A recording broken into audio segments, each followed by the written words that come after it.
Em 1985, Goiás era uma cidade tranquila, com o calor do interior e a paz que muitos consideram típica do campo. No entanto, em meio à calmaria, uma história começou a se desenrolar nas sombras da cidade. João Silva, um homem respeitado por sua carreira na polícia, estava prestes a enfrentar a maior batalha de sua vida. Uma batalha interna que o levaria do respeito à vergonha. Do trabalho duro às ruas. João sempre foi o protótipo do policial ideal, focado, diligente e com um desejo imenso de proteger sua comunidade. Mas a tragédia, como sempre, é imprevisível. Quando sua esposa, Maria, e sua filha, Júlia, morreram em um acidente de carro em 1983, João viu sua vida desmoronar de uma maneira que jamais imaginou. A dor foi tão avassaladora que ele não conseguiu mais encontrar seu caminho de volta à vida que conhecia. Após o acidente, João tentou se manter firme. Os primeiros meses foram os mais difíceis, mas ele persistiu. Continuou no trabalho. Tentou manter a imagem de um homem forte. Mas a dor não foi embora. Cada dia era uma luta para ele. À medida que o tempo passava, João se fechava mais em seu próprio sofrimento. O trabalho começou a se tornar um fardo. Ele não conseguia mais confiar em sua própria capacidade de tomar decisões. O homem que antes era um pilar de força na polícia, agora estava afundando na tristeza e na culpa. Ele começou a recorrer ao álcool, usando-o para anestesiar a dor. Durante anos ele tentou manter a fachada de um policial dedicado, mas o peso emocional foi demais para suportar. Aos poucos ele foi sendo afastado de seus colegas, sua família e sua própria humanidade. Com o tempo, João foi perdendo cada vez mais o controle. Sua dependência aumentava. Seu trabalho e sua vida familiar foram para o fundo do poço. Ele se afastou da cidade, foi abandonando sua casa e gradualmente se perdeu nas ruas de Goiás. Em um dia qualquer de 1985, João foi visto pela última vez como ex-policial nas ruas de Goiás.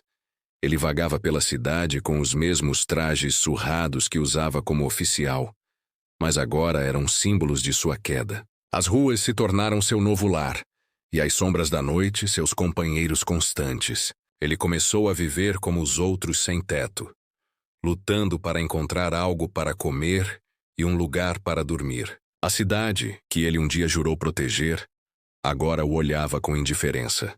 Entre as marquises, nos becos e sob as árvores, João se escondia do mundo.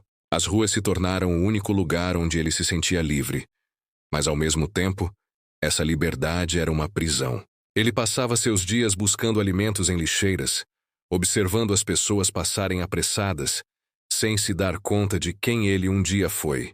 Todos os dias eram um recomeço de sofrimento, mas ele não via mais uma saída. A perda de sua família e sua carreira havia destruído tudo. Tudo começou a mudar, em uma noite chuvosa de outubro de 1985. João estava, como sempre, vagando pelas ruas da cidade, quando viu uma jovem garota suja e descalça, com um olhar vazio. Ela estava encostada em uma parede fria, tremendo, sem ter para onde ir. João, com seu coração ainda intacto em algum lugar no fundo de sua alma, se aproximou da menina. Ele a olhou por um momento, hesitou e então se abaixou para perguntar se ela precisava de ajuda. A menina, com os olhos assustados, apenas balbuciou algo sobre estar fugindo de algo que não queria contar. João sabia o que isso significava. Ele a levou até um lugar mais seguro, protegendo-a da chuva e do frio.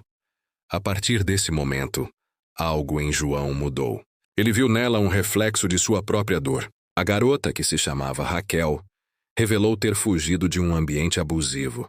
A conexão entre eles foi imediata, e por uma fração de tempo, João se viu novamente como alguém capaz de ajudar outra pessoa. Ele a levou para um abrigo improvisado e cuidou dela como um pai faria. Com o passar dos dias, João começou a reencontrar um propósito em sua vida. A menina, que antes era apenas uma sombra no mundo, agora era a luz que o guiava de volta para a humanidade. Ele ajudava Raquel a conseguir o que precisava, mas ao mesmo tempo, o próprio João começou a se reerguer. Ele abandonou o álcool, e seus dias passaram a ter uma nova rotina. Ele começou a frequentar as igrejas da cidade, às vezes se sentando em um banco, sozinho, para refletir sobre o que havia se tornado. Sabia que não poderia recuperar o que perdeu, mas também não queria mais viver na escuridão.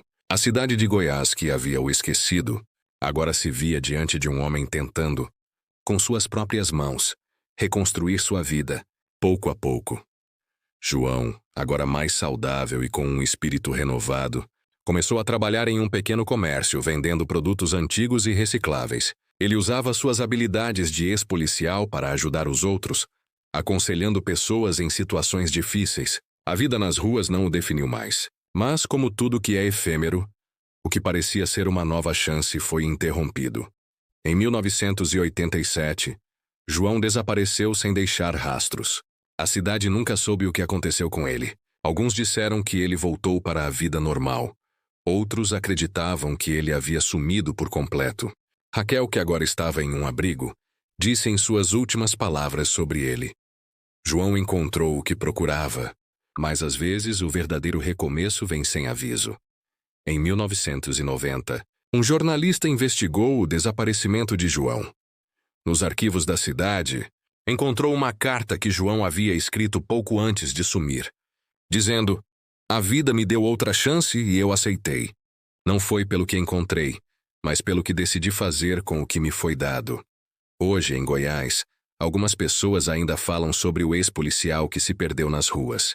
Sua história é uma lembrança de como a vida pode mudar em um instante, mas também de como é possível se reconstruir, mesmo nas circunstâncias mais sombrias.